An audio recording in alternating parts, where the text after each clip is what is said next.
advice would you give to someone right now who's struggling with self-discipline? Self-discipline is you taking charge of yourself. As parents, we can discipline the children. As bosses, we can discipline the staff. Self-discipline is disciplining yourself. And so you have to take charge of your business, your life and your business. One of the things I ask people to do is to step into certain ceremonial roles. So think of yourself as like a CEO. I'm the chief executive officer in my life, right? And when I run business at work, I don't take chat. If this is the life, this is the goal, if this is the target, it where I go from, I don't want an excuse. And the thing that got at me, I have to come to me early and let me know, say, nah, so we can shift and reposition. But we can't flop as a team. Talk to yourself that way. What are the goals that I'm trying to accomplish here? As a chief executive officer, what's the key decision that I have to be taking in this moment, in this day, in this quarter, in this year, in order to get there? And if you see yourself as that important in your life, that sort of passive allowance of anything can go on, and if I feel like do it to them, I do it, and if I'm in the mood, I do it, and you must say, I'm going to do one thing, but then do the other thing. That can't work, because you're seeing yourself as an official in your life and not just taking it as it goes. So change your title. Change your title. My name is Krystal, and I define myself in a very powerful way. Every single day I have to remember I'm in charge of myself. It's the first thing. Give yourself a role and a function in your life. The second thing I would ask you to do is to ensure that you are not giving yourself too much room and grace to flop and make mistakes. Accountability is important. Very. If you're struggling with self-discipline, bring somebody in so they can check you. Like an accountability partner then. My accountability partner, for example, in my finances, is my mother. Because I know I can't tell Miss Michelle no foolishness. If I tell her, say this is what I work on, when we're supposed to have that monthly check-in and she's going over my finances and she needs to see the screenshot from my bank account and I show, like Krystal, why did you make this order? In fact, no, even for Amazon, I don't shop through my Amazon. I shop through my mom's so she Amazon. can say, look here now. She has to put the money on her Amazon card. Well, and it helps because, you know, Amazon gives her a credit card and things, so it helps to build up her credit and all kind of stuff. So I don't even use my Amazon account anymore.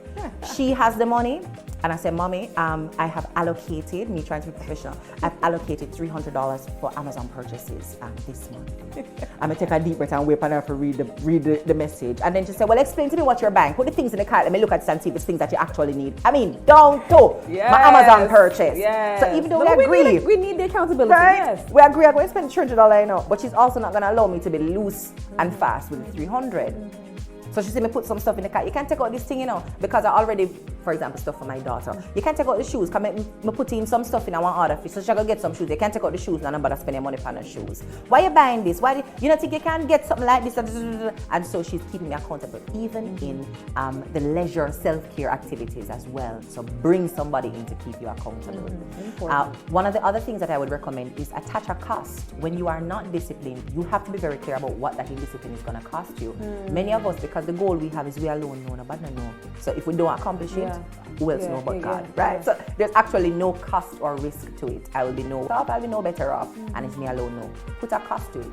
When I want to get more disciplined in terms of time management, for example, I've said to my team, I want us to work on a principle or a process where I'm early for everything. And for the things that I'm not early, I have to pay, in the case of my bookings, I have to pay my manager an extra 5 to 10% for that particular activity. Yeah, no, that's a great practice. The people who have to wait on me, I have to pay them $1,000 Jamaican dollars. So I have attached a very clear cost to the area where I don't have enough discipline.